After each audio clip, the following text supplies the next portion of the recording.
Mangalayatan university का अपना radio station radio Narad 90.4 FM, जन जन की मंगलवाणी।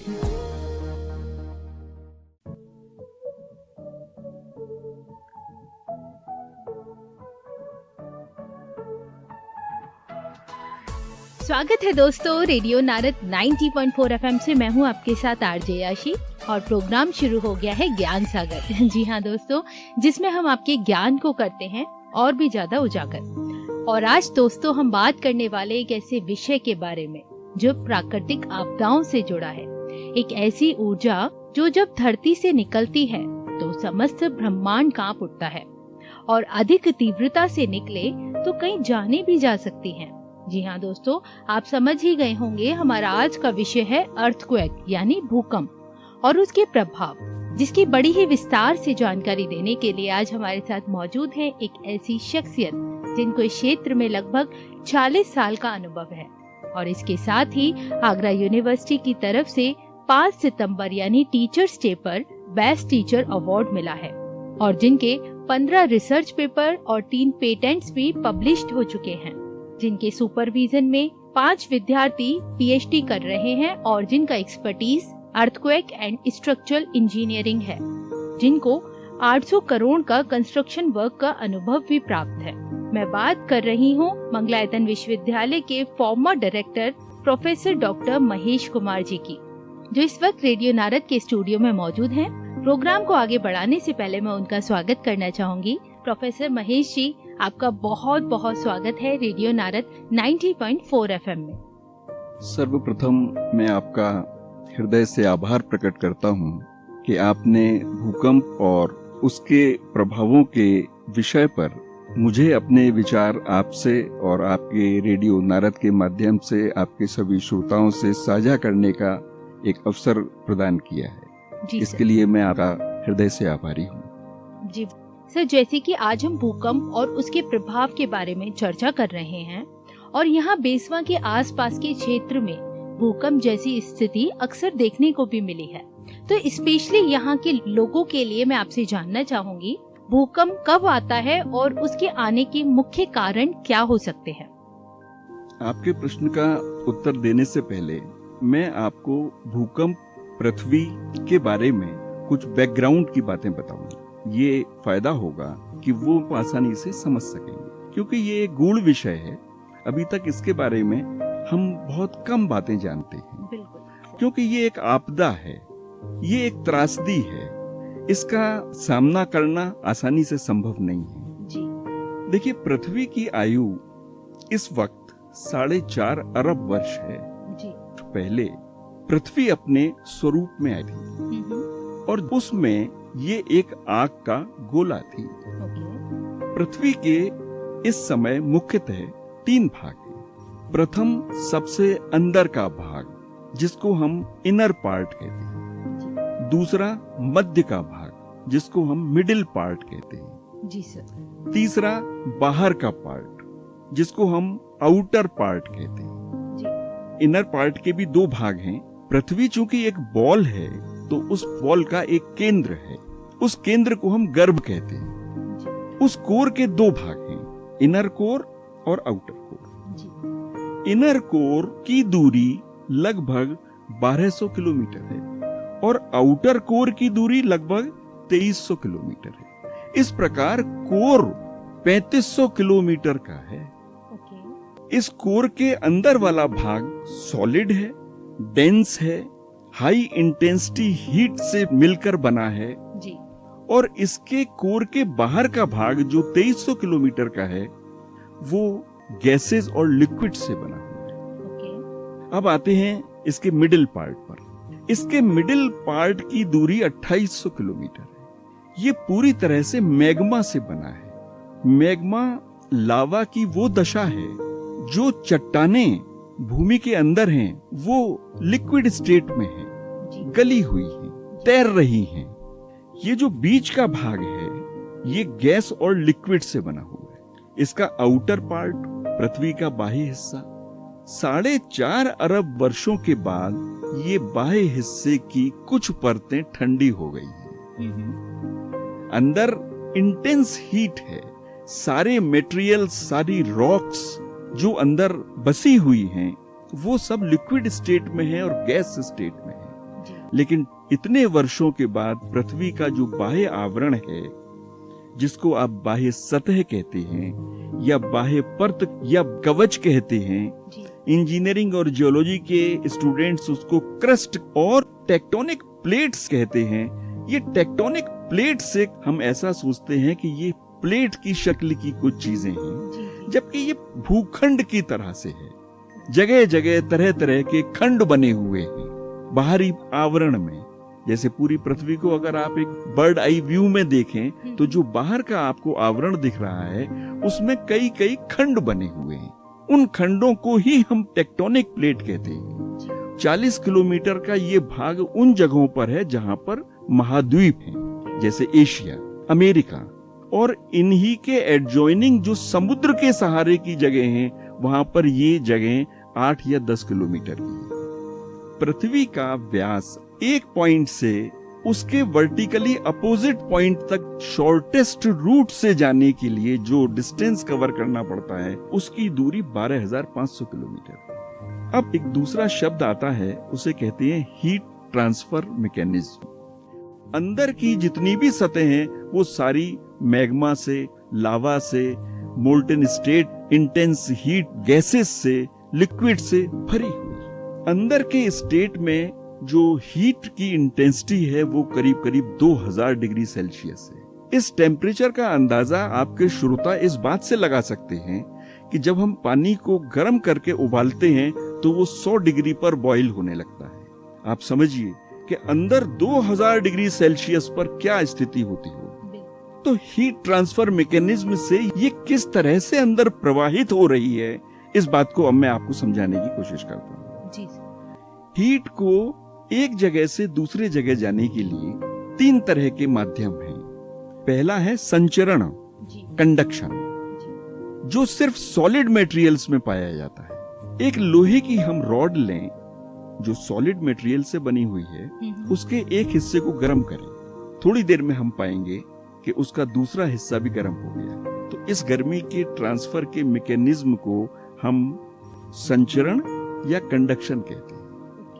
इसमें गर्मी एक मॉलिक्यूल से दूसरे मॉलिक्यूल, एक एटम से दूसरे एटम, एक पार्टिकल से दूसरे पार्टिकल, दूसरे से तीसरे, तीसरे से चौथे को कवर करते हुए दूसरे छोर तक जाती है। दूसरा है संवहन, इसको हम कन्वेक्शन कहते हैं। अब इसके उदाहरण के लिए मैं आपके सामने प्रस्तुत करता हूँ। हम एक शीशे के कुकर में पानी रखते हैं और उसको गैस पर या स्टोव पर रखते हैं, तो ऑन करते हैं।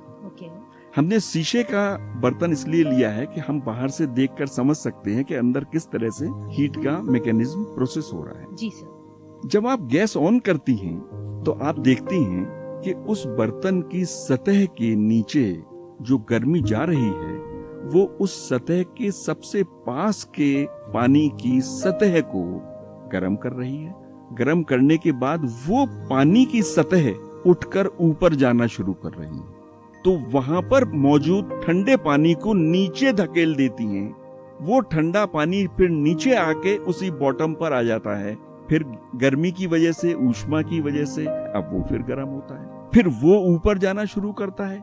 इस प्रकार से एक साइकिल का निर्माण हो जाता है। थोड़ी देर में पूरा पानी गर्म हो जाता है। जब वो पानी बॉईल होता है तो आप देखिए जो ऊपरी सतह है वहां पर प्रेशर के साथ बुलबुलों का निर्माण हो जाता है। और अगर कुकर के ढक्कन को हम बंद कर दें तो वो प्रेशर इतना ज्यादा हो जाता है कि वो उस कुकर के ढक्कन को खोलने की कोशिश करता है कि ये जो कुकर का ऊपर का ढक्कन है यही पृथ्वी की टेक्टोनिक प्लेट है। और जिस तरह से कुकर में पानी गर्म होकर कुकर के ढक्कन को खोलने की कोशिश करती है, उसी प्रकार पृथ्वी के अंदर की इनर लेयर और मध्य की लेयर में ये प्रक्रिया सतत चलती रहती है। और इसमें जो मैग्मा होता है वो बॉईल होता है और करंट बनाकर एक साइकिल फॉर्म करता है। इनको हम कन्वेक्शन साइकिल्स कहते हैं। और ये कन्वेक्शन साइकिल्स ही भूकंप लाने का प्रमुख कारण है, जो कि लिक्विड और एयर में पॉसिबल है। इसमें पार्टिकल मूव करता है, पानी के कुछ अणु गर्म हुए, वो वहां से चलकर ऊपर चले गए, ऊपर वाले नीचे आ गए। और तीसरा है रेडिएशन। ये ऐसी जगह हीट को ट्रांसफर करता है जहां पर न सॉलिड है, न लिक्विड है, न गैस है। जी सर। ये रेडिएशन ही वो माध्यम है जिस माध्यम से सूर्य की गर्मी पृथ्वी तक आती। सूर्य की प्रकाश की गति भी बहुत अधिक है। पृथ्वी तक आने में करीब 8 मिनट का समय लगता है और 8 मिनट के समय में वो यहाँ आती है, लेकिन रास्ते में कहीं माध्यम है, कहीं माध्यम नहीं है। और रास्ते में गैस भी नहीं है, वैक्यूम है। तो सूर्य की गर्मी पृथ्वी तक आना रेडिएशन के द्वारा संभव है। इन तीनों हीट ट्रांसफर मैकेनिज्म में जो सबसे महत्वपूर्ण हमारे लिए इस विषय को समझाने के लिए है कन्वेक्शन, जिस माध्यम से ये हीट कुकर की उस सीटी को ऊपर उठा के प्रेशर से फेंक देती है, उसी तरीके से पृथ्वी के अंदर होने वाली ये सारे गर्मी के ट्रांसफर मैकेनिज्म पृथ्वी के ऊपर आने वाले टेक्टोनिक प्लेट के और क्रस्ट के आवरण को छेदते हुए बाहर निकलने की कोशिश करते। अभी एक चीज ये है कि साहब भूकंप क्या है? तो पृथ्वी की बाह्य आवरण, परत, सतह, क्रस्ट, टेक्टोनिक प्लेट का ऊपर और नीचे होना भूकंप है।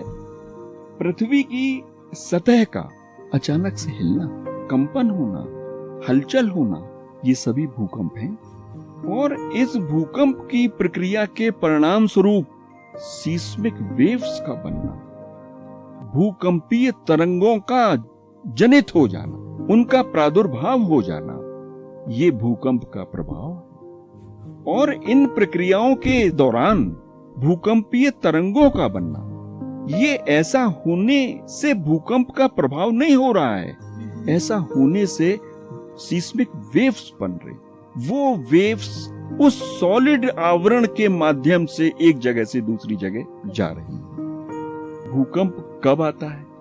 पृथ्वी की सतह के अंदर और बाहर प्रेशर डिफरेंस क्रिएट हो जाना। जैसे अगर कुकर ठंडा है, उसमें आपने पानी भर के रख दिया और वो ठंडा रखा है, तो जो अंदर प्रेशर है वही बाहर प्रेशर है। लेकिन आपने उसको 15 मिनट बॉईल कर दिया, अब ढक्कन स्वतः ही खुल जाएगा। तो ढक्कन का खुल जाना माने पृथ्वी के क्रस्ट या टेक्टोनिक प्लेट का हिल जाना, उसमें कंपन हो जाना, उसमें हलचल हो जाना, ये भूकंप है। तो ऐसी परिस्थितियां जब जब पैदा होती हैं, तब तब भूकंप आता है। आपको ये जानकर बड़ी हैरानी होगी कि 1 लाख भूकंप आता है विश्व में 1 साल के अंदर। सर 1 लाख भूकंप आता है। भूकंप इस समय भी आ रहा है, जिसमें से 1000 हमें महसूस होते हैं और जिसमें से 100 इस इंटेंसिटी के होते हैं कि वो हमें नुकसान पहुंचाते हैं। तो भूकंप तब आता है जब पृथ्वी के अंदर का दबाव और पृथ्वी के बाहर के दबाव में काफी डिफरेंस हो जाता है। और करोड़ों साल से उनमें यही प्रक्रिया चल रही है, तो वहां ये सब कुछ घटित होता रहता है, जिसका प्रभाव ऊपर की सरफेस पर नजर आता है और उससे सीस्मिक वेव्स बनती हैं जो इस प्रभाव को हम तक आगे पहुंचाते हैं। भूकंप आने के कई कारण हैं। जैसे हम कोई न्यूक्लियर एक्सप्लोजन करें, प्रत्येक देश ऐसा काम करता है, न्यूक्लियर टेस्ट्स करते हैं। उस वक्त जो कंपन पैदा होता है, जो हलचल पैदा होती है, उससे अंदर का प्रेशर और बाहर के प्रेशर में फर्क हो जाता है, भूकंप आ जाता है। एक और प्रक्रिया है जिसे हम ज्वालामुखी कहते हैं। ये जो मिडिल लेयर में मैग्मा, मोल्टन मैग्मा है, इतने विशाल रूप में हर समय वहां पर ज्वालामुखी फटते रहते हैं। उन ज्वालामुखी के फटने से जो अंदर और पृथ्वी के बाहर तापमान में डिफरेंस पैदा होता है, उससे भूकंप आ जाता है। टेक्टोनिक प्लेट्स ये आपस में टकराती रहती हैं और स्थिर क्यों नहीं? क्योंकि अंदर इतना बड़ा हीट इवॉल्व हो रही है और हीट अपना एक साइकिल बना रही है, तो उसका कवच कैसे शांत रह सकता है? ये तो आपने सर बहुत ही अच्छे से हमको समझा के उत्तर दिया। अगला सवाल मैं आपसे करना चाहूंगी, क्या भूकंप के भी प्रकार होते हैं और अगर होते हैं तो वो किन किन प्रकार का होता है? भूकंप कई प्रकार का है। अगर भूकंप टेक्टोनिक प्लेट के आपस के मूवमेंट की वजह से आ रहा है तो वो टेक्टोनिक भूकंप है।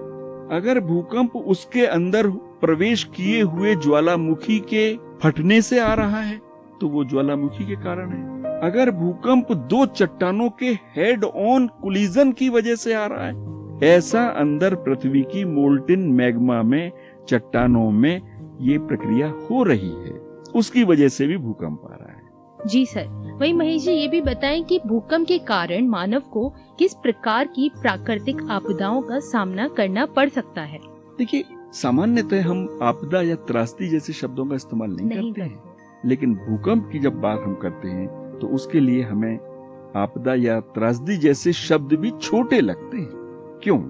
भूकंप आता है तो ऐसा नहीं है कि मंगलायतन विश्वविद्यालय की बाउंड्री में ही आया है अब और आगे बेसवा में नहीं जाएगा। वो कहीं भी आ सकता है, वो पूरे देश में आ सकता है, वो कई देशों में भी आ सकता है। तो ये इसलिए इसको हम त्रासदी या आपदा कहते हैं कि इसका जो डोमेन है, इसका जो फैलाव क्षेत्र है वो बहुत ज्यादा है। और एक समस्या है आभास न होना। आपको आभास नहीं है कि अभी 10 मिनट बाद भूकंप आने वाला है, इसलिए आप किसी भी तरह से तैयार भी नहीं है। और अगर आप किसी भी तरह से तैयार नहीं है, आप एक बस में खड़ी हैं और एकदम बस चल जाए, आप गिर जाएंगे। क्यों? कि आपको पता नहीं था कि ये बस एकदम चलने वाली है। ऐसे ही हमें पता नहीं है कि भूकंप कब आने वाला है, तो इसलिए ये त्रासदी या आपदा कहलाती है। और दूसरा असर को हम लिक्विफेक्शन कहते हैं। जो पृथ्वी सॉइल जियोटेक से संबंधित इंजीनियरिंग पढ़ते हैं उसमें लिक्विफेक्शन शब्द आता है। लिक्विफेक्शन का मतलब है किसी भी कठोर चीज का मुलायम हो जाना, द्रव्य रूप में आ जाना। ये जो आपका स्टूडियो है जमीन पर टिका हुआ है, भूकंप में इसके सॉइल की जो प्रॉपर्टीज हैं वो लिक्विफाई हो जाती है, तो वो तिरछा हो जाएगा, गिर जाएगा, धंस जाएगा। तो ये लिक्विफेक्शन भी भूकंप का प्रभाव है। तो क्या वो हमेशा के लिए नरम रहती है या वो वापस अपने रूप में आ जाती है, क्योंकि उससे तो भवन की जो नींव है वो भी हिल सकती है। देखिए, ये जो लिक्विफेक्शन ऑफ सॉइल की बात मैंने अभी आपको डिस्कस की जी, तो पृथ्वी के अंदर नदी, पोखर, तालाब के किनारे की मिट्टी सदैव पानी के साथ में रहती है, सैचुरेट हो जाती है। सैचुरेशन से मतलब है उसके अंदर जितने भी वायु के अंश होते हैं वो सब बाहर निकल जाते हैं और उनकी जगह पानी आ जाता है। ऐसी स्टेट में लिक्विफेक्शन की प्रॉपर्टी पैदा हो जाती है। उस वक्त में भवन जिस भूमि पर खड़ा हुआ है वो भूकंप से पहले कठोर सतह की थी, लेकिन भूकंप के बाद और जमीन नदी, समुद्र, तालाब, पोखर के किनारे होने की वजह से उसमें लिक्विफेक्शन यानी मुलायमियत की प्रॉपर्टी आ गई। अब वो उस वजन को लेकर नीचे सिंक कर जाती है। ये भी एक आपदा का रूप है भूकंप। तीसरा, लैंडस्लाइड। लैंडस्लाइड का मतलब है पृथ्वी के अंदर के प्रेशर के दबाव के कारण जमीन दो हिस्सों में बट भी गई है और फट गई। लैंडस्लाइड पहाड़ों में जो भूमि के प्रोफाइल हैं, भूमि के स्लोप्स हैं, उस पर असर करता है। एक पहाड़ी ऊपर से नीचे तक एक ढलान के रूप में आ रही है, वो बीच में से एकदम फट जाती है और वहां से मिट्टी निकलकर सड़क पर गिर जाती है। अब आप घंटों तक जेसीबी का इंतजार करते हैं और उस मिट्टी को हटाने की कोशिश करते हैं। ये एक आपदा है, ये एक त्रासदी है। अगर जमीन का फटना और जमीन का क्रैक हो जाना पहाड़ी एरिया में आता है तो उसे लैंडस्लाइड कहते हैं, और जमीन में आता है तो उसे क्रैक कहते हैं। किलोमीटरों तक फट जाती है। एक और आपदा में लिखा जाता है, उसे कहते हैं हिमस्खलन, जिसको हम एवलांच कहते हैं। जब भूकंप पृथ्वी के अंदर आता है तो बर्फ के टुकड़े जो पहाड़ों के जैसे साइज के हैं वो वहां से सरक जाते हैं और नीचे ढलान में आ जाते हैं। फिर सुनामी, फिर फायर लग जाती है, आग पैदा हो जाती है। इतना घर्षण है, हम लोग अंदाजा नहीं लगा सकते हैं। जब पृथ्वी के अंदर रॉक्स एक दूसरे से टकराती हैं तो इतना घर्षण होता है कि उससे फायर पैदा हो जाती है, और जब वो और रूप बढ़ा लेती है तो वही ज्वालामुखी बन के फट जाती है। अब जानते हैं कि मानव अपने आप को इन आपदाओं से कैसे बचा सकता है। कि यदि भूकंप के दौरान कोई घर के अंदर है और कोई घर के बाहर है तो उन्हें क्या क्या अपने लिए सुरक्षा के उपाय ढूंढने चाहिए जिससे वो उस आपदा से बच सके। अगर आप घर के अंदर है तो सुरक्षा के उपाय कुछ दूसरे हैं। जैसे आपको सदैव ये ध्यान रखना चाहिए कि भूकंप आता है तो पृथ्वी कांपती है, पृथ्वी में हलचल होती है, पृथ्वी में कंपन होता है। तो जब ऐसा कंपन होगा तो खिड़कियां, शीशे, दरवाजे, वेंटिलेटर्स ये सब गिर सकते हैं। तो आपको उन सब दीवार के सहारे से अपने को दूर बैठने का कोशिश करना चाहिए। खिड़कियों को, दरवाजों को, वेंटिलेटर्स को, इनके शीशों को हमें खुला नहीं रखना चाहिए। इनको किसी भी तरीके से बांध देना चाहिए। लेकिन चूंकि आपको पता नहीं है कि वो भूकंप कब आएगा, इसलिए सदैव ही इस बात का ध्यान रखना चाहिए। घर में जो अलमारियां होती हैं उनको भी फ्रीली नहीं खड़ा करना चाहिए दीवार के सहारे, दीवार से चिपका के बांध देना है। भारी वस्तुओं को जमीन से ऊपर रखने में भी ध्यान रखना चाहिए। जगह जगह फैली हुई सामग्री नहीं रखनी चाहिए। टेबल की दराजों और कैबिनेट को लॉक करके रखना चाहिए। फाइलिंग एल्मीराज और टेलीविजन को दीवार से बिल्कुल चिपका के रख देना चाहिए। अगर रात में भूकंप आता है, आपकी आंख खुलती है, तो आपको उस वक्त शांत होना चाहिए। आपको उस वक्त बिस्तर पर मौजूद चादर या तकिए अपने सर के ऊपर रख लेना चाहिए, ताकि कोई चीज आपके ऊपर गिर सके तो आपका सर उससे सुरक्षित हो सके। भूकंप के झटके जब तक न रुकें तब तक घर से बाहर नहीं आना चाहिए। घर के सभी स्विच बंद रखने चाहिए। घर के बाहर हैं तो सबसे पहला कि आपको अपने घबराने से अपने को रोकना चाहिए। अगर आप घबराने से अपने को रोकेंगे तो आप में ये शक्ति रहेगी कि आप कोई निर्णय ले सकें कि अब आपको क्या करना चाहिए। वहाँ पे क्या समस्या है इसका पूर्वानुमान कोई नहीं कर सकता, इसलिए कोई जवाब भी नहीं दे सकता। लेकिन आप वहाँ पर हैं, आप ही उस भूकंप के आपदा से ग्रसित हैं, आपको ही निर्णय करना है। तो निर्णय करने से पहले आपकी मानसिक स्थिति को ठीक करने की कोशिश करें। दूसरा, किसी भी बिल्डिंग, किसी भी पोल, किसी भी पेड़ के पास न जाएं। उनसे दूर खुली जगह में रहें, ताकि आपके ऊपर किसी भी चीज के गिरने का डर ना हो। पुरानी, ऊंची, जीर्ण शीर्ण इमारतें, बिजली, टेलीफोन आदि के तार, ढलान, इनसे दूर रहें। सबसे बड़ा खतरा बिल्डिंग के बाहर एग्जिट गेट्स के द्वारा होता है। जब आप उससे एग्जिट कर रहे होते हैं तो वही आपके ऊपर गिर जाते हैं, तो उनसे भी अपने को बचाएं। ये कुछ सुरक्षा उपाय हैं जिनका ध्यान रखना चाहिए। डेफिनेटली सर, बाहर की तरफ कब निकलना चाहिए और कितना इंतजार करना चाहिए? देखिए, भूकंप कभी भी एक ही बार में नहीं आता, तो श्रेणीवार आता है। ओके। जैसे अभी भूकंप के झटके लगे, कुछ समय शांति रहेगी, उसके बाद पुनः वो झटके पैदा हो सकते हैं। तीसरी बार भी ऐसा हो सकता है। एक बार भूकंप का आभास अगर हो जाए तो एकदम से बाहर नहीं निकलना चाहिए। जी सर। कुछ समय इंतजार करना चाहिए और ये देखना चाहिए कि क्या भूकंप के दोबारा और तिबारा आने वाले झटके आ रहे हैं या नहीं। इसके बाद आपको चारों तरफ निगाह दौड़ाकर ये देखना चाहिए कि जो प्रथम भूकंप आया था उसकी वजह से कोई बिल्डिंग के एलिमेंट में कोई ऐसा डैमेज तो नहीं हुआ है, कोई कॉलम तो नहीं गिरा है, कोई छत तो नहीं ढह रही है, कोई स्टेयरकेस तो नहीं बह गया है। जब इस तरह की कोई दुर्घटना बाहर नहीं हुई है तभी बाहर निकलना चाहिए। ओके सर, जैसे कि आजकल मॉडर्न लाइफ में लिफ्ट का बहुत उपयोग होता है, तो क्या वही भूकंप के दौरान लिफ्ट का उपयोग हमें करना चाहिए?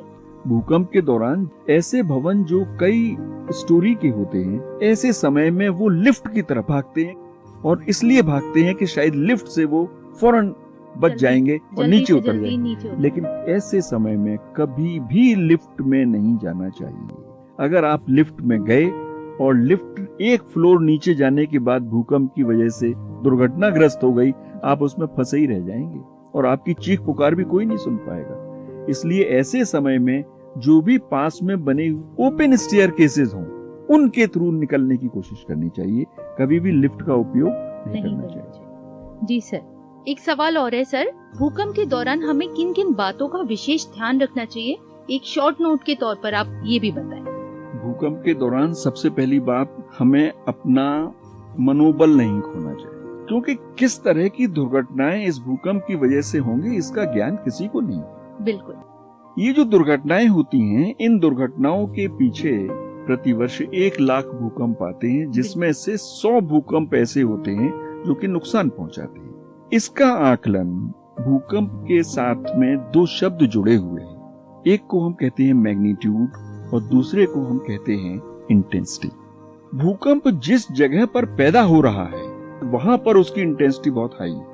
दिवाली के मौके पर जो आप पटाखे चलाते हैं तो बम के पास जो खड़ा है उसको फटने का सबसे ज्यादा असर होगा। जमीन में भी कुछ वाइब्रेशन, जमीन में भी वाइब्रेशंस होते हैं। तो जब एक बम फटने से वाइब्रेशन जमीन में होते हैं तो पृथ्वी के अंदर तो करोड़ों बम के बराबर एक घटना हो रही है। तो मैग्नीट्यूड पृथ्वी का वो फोर्स है जो उस जगह आकलित किया जा रहा है जहां पर ये दुर्घटना हो रही है। भूकंप आया इस जगह और आप रह रहे हैं मथुरा में, तो वहां भी इस भूकंप का असर है। तो जो इंटेंसिटी ऑफ फोर्स जिस जगह भूकंप पैदा हुआ है वहां होगी, उससे डिस्टेंस दूर पर वो कुछ कम हो जाएगी। तो ये डिस्टेंस के साथ जो फोर्स रहता है उसको इंटेंसिटी कहते हैं। और मूल जहां भूकंप पैदा हुआ है वहां जो फोर्स रहता है उसको मैग्नीट्यूड कहते हैं, जिसको कि आप लोग न्यूज में सुनते हैं 5.8 रिक्टर पैमाने पर भूकंप आया है। तो ये भूकंप की वो फोर्स है जो उसके सोर्स पर है। तो इस फील्ड के जो इंजीनियर्स हैं उन्होंने कुछ इंटरवल पर इस तरह के उपकरण जमीन में लगाए हैं। इक्वल इंटरवल पर हैं वो सैटेलाइट के माध्यम से कंट्रोल्ड हैं। ऐसा एक पूरा नेटवर्किंग बना हुआ है। इन उपकरणों को, इन यंत्रों को हम सीस्मोग्राफ कहते हैं। ये सीस्मोग्राफ जमीन के अंदर हैं और ये आने वाली भूकंप की तरंगों की हलचल, कंपन, हिलने को रिकॉर्ड करते हैं। तो वो जो रिकॉर्ड करके एक रिकॉर्ड बनाते हैं उसे सीस्मोग्राम कहते हैं। तो सीस्मोग्राफ जगह जगह पे हैं, वो हमारे को पता है, हमारे वैज्ञानिकों को पता है। वो कहीं भी भूकंप आता है तो अपने सारे सीस्मोग्राफ को चेक करते हैं। वो सीस्मोग्राफ वहां होता है, वो बताता है कि इतने डिस्टेंस पे ये है। और फिर उसके बाद जो दूसरा सीस्मोग्राफ है उसका डिस्टेंस हमें पता है, वो उसकी इंटेंसिटी वो नोट करता है। यहाँ पे रिक्टर पे इतना है, वहां पे कितना है। भूकंप आ जाने से आपको एक सूचना मिलती है। उस सूचना का उपयोग इंजीनियर्स बाद में आने वाले समय में आने वाली जनरेशन के लिए करते हैं। फिर वहां पर वो सजगता बरतते हैं, यहाँ ऐसा हो चुका है। Definitely sir. और आज के इस विषय भूकंप पर आप हमारे श्रोताओं को क्या संदेश देना चाहेंगे, उनको क्या मैसेज देना चाहेंगे? हाँ, मैं चूंकि स्ट्रक्चरल इंजीनियरिंग का स्टूडेंट हूँ जी, तो मैं आपको और आपके माध्यम से, आपके रेडियो नारद के माध्यम से सभी श्रोताओं को एक संदेश देना चाहूंगा जो प्रमुख है कि जानकारी ही बचाव है। दुर्घटनाओं की, भूकंप की, उससे होने वाले नुकसान की कैसे बच सकते हैं, तो वो है कि जानकारी ही बचाव है। अतएव अपनी जानकारी बढ़ाएं। तो जो कार्य आप कर रही हैं उससे हम और आप और रेडियो नारद और ये मंगलायतन विश्वविद्यालय प्रमुख कार्य कर रहा है और आगे कर सकता है कि जानकारी को शेयर करें। डेफिनेटली, बहुत ही अच्छी बात कही सर आपने। दोस्तों, भूकंप पृथ्वी की एक महान एवं भयानक घटना है। ये प्रकृति के प्रति मनुष्य की कमजोरी को भी दर्शाता है। ये एक जबरदस्त घटना है जो निश्चित रूप से सभी को चौंका देती है। इन सबसे ऊपर भूकंप केवल कुछ सेकंड तक रहता है, लेकिन इससे अकल्पनीय क्षति हो सकती है। तो अपना ध्यान रखें और जागरूक रहें। और इसके अलावा बहुत ही सुंदर संदेश के साथ प्रोफेसर डॉक्टर महेश जी ने अपनी वाणी को विराम दिया कि जानकारी ही बचाव है। किसी भी क्षेत्र की जानकारी रखेंगे तो उस क्षेत्र में होने वाली हानियों से भी आप बच सकते हैं और दूसरों को भी बचा सकते हैं उस जानकारी को साझा करके। इतने प्यारे से संदेश के लिए मैं तहे दिल से धन्यवाद करती हूँ सर का। सर, रेडियो नारद से जुड़ने के लिए और हमें भूकंप और उसके प्रभाव के विषय पर ढेर सारी जानकारी देने के लिए आपका बहुत बहुत धन्यवाद। मैं भी पुनः आपको धन्यवाद प्रेषित करता हूँ कि आपने मुझे एक ये अवसर दिया जी। कि मैं मंगलायतन यूनिवर्सिटी में ही एक टीचर हूँ। आपने मुझे ये सुअवसर दिया कि मैं आपके स्टूडियो में उपस्थित हुआ और अपने जानकारी से आप सब लोगों को साझा किया। आपका बहुत बहुत धन्यवाद। धन्यवाद सर। तो दोस्तों, फिर लेकर आऊंगी आपके लिए एक नया खास विषय और जानेंगे उसके बारे में कुछ इंटरेस्टिंग बातें एक नए मेहमान के साथ। तब तक के लिए मुझे यानी आरजे याशी को दे इजाजत। रेडियो नारद 90.4 FM, जन जन की मंगलवाणी।